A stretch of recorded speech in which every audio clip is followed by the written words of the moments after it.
Hello, this is Big Boss Rescue Chief of Humane Emergency Animal Rescue.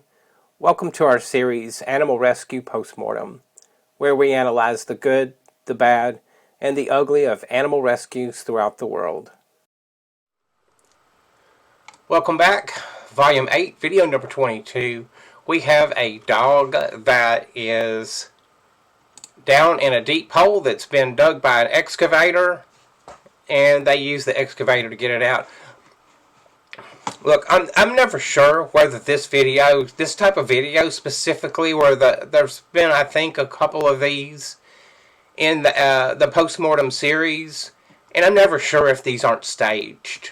You know, somebody's like, hey, let's get clicks on a video, we'll throw a dog down in this hole and then pretend like we're rescuing it, create the situation. Whether that's happened here or not, this presents a really good opportunity to learn. Because most of my people that are doing animal rescue, whether it's a humane society or animal control, probably are not familiar with trench rescue and have no idea of the dangers. You don't know what you don't know, right? So here we have them sending this guy down into this unstable trench, which it's clear, we can see in the bucket here that is mostly sandy material, if not all sand, that's just compacted down. And they send him in this. Just because you see somebody, animal rescue people, just because you see somebody do this, doesn't mean this is how it's done. This is the dumbest way, most dangerous way possible to do a rescue of this nature. It's better off to try and spend a little time with that excavator and get the dog out with the excavator than to send a human down in here. Don't believe me?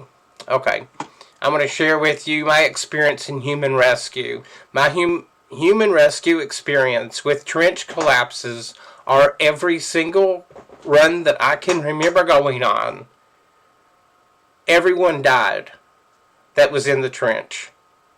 There were nobody that survived the trench collapse. So it takes time for a rescue crew to get there. Alright?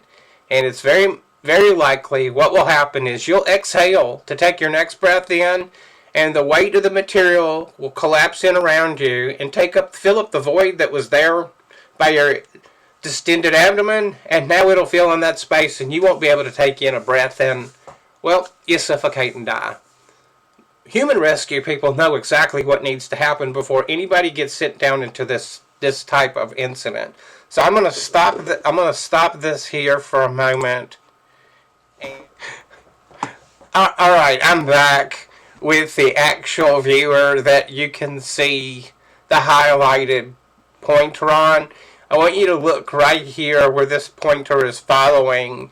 There is a fissure. There's a crack in this sand material here, okay? The guy's getting lowered down. Let's go ahead and start it from the beginning again. Do you see how, just like before we watched that guy go get sent down into the excavator? Now watch how quickly this happens here.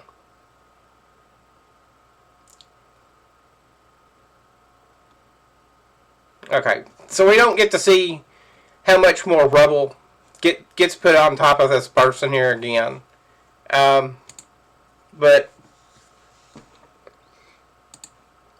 we can watch this quickly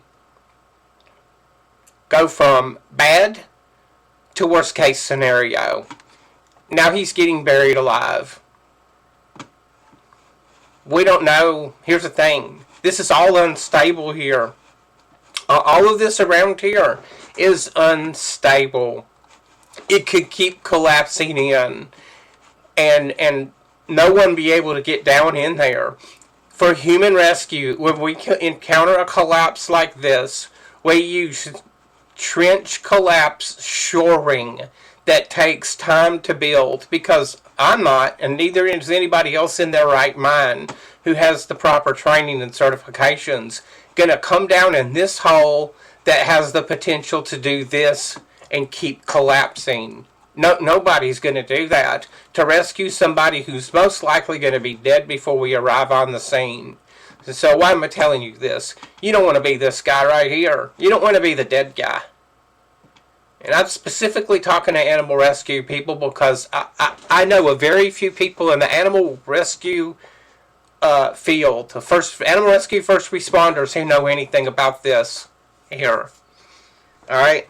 I'm trying to prevent you from getting killed and doing something that will kill you. I very much doubt that guy survived if they were able to do anything. So let's go back to the original video here. And look at the sides of this. This is no more stable than what we just saw there. Now, we do see the bucket. It'll pick up some of this here. However, there's nothing to guarantee other than proper shoring of the trench to help keep this from collapsing in. Alright? And this video is all about what I just said about the collapsing of the trench. It's not worth it. Any animal rescue, so if you're the Humane Society or Animal Control, you need to have the right training and be properly equipped before you go down in here. And I'd almost bet whatever state that you exist in or you operate, it's going to be a legal requirement before you go down in an incident like this. Don't get killed, because I can tell you, nobody's going to see you as the hero. Professional rescue is going to be like, what an idiot. And that's how we're going to see it. And then we'll pull your body out. And that'll be the end of that. And you won't have helped anyone, particularly the animal, who may die right there along next to you. The best thing to do is be patient and wait for the excavator to get the dog in it. Another option is chemical immobilization. If the dog keeps moving around and jumping, do chemical immobilization or chemical capture of the dog using a dart down in that hole there. Let it dart down, go unconscious. You should be able to scoop it up with the bucket and then not have that happen where the dog jumps. And then the excavator can swing that boom around and you can pick the dog out of it and use a reversal agent or let it recover until it comes out of that anesthetic plane. But going down in the hole like this guy, that's just not an option. Not an option, alright? And if you do this and you get killed, the organization that will allow you to do this needs to be prepared to declare bankruptcy and never operate again. Because the family of this person can sue you, the government's going to give you huge fines, OSHA's going to come after you. It's going to be a nightmare that you probably won't recover from financially, at least the organization. And you send somebody down in there without the proper training, you might end up in jail as well. Alright? Go and look at case histories of accidents that OSHA investigates, and you'll find stories, or not stories, actual incidents of things like that.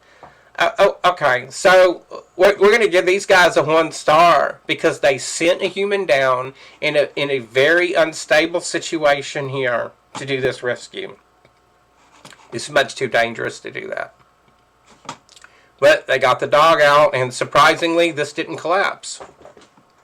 But just because you see this doesn't mean that's what you should be doing. In fact, what we see in this video and the other video that we just watched a moment ago, that is the very thing that you don't want to be doing. Please don't do that. I don't want to see you get killed. The whole point of these postmortems is to examine these situations so that you can get a clue. They're not for training. It's to get you in the right mindset and say, I shouldn't be doing this. I need to have the proper training and equipment. And what else do I add on to that?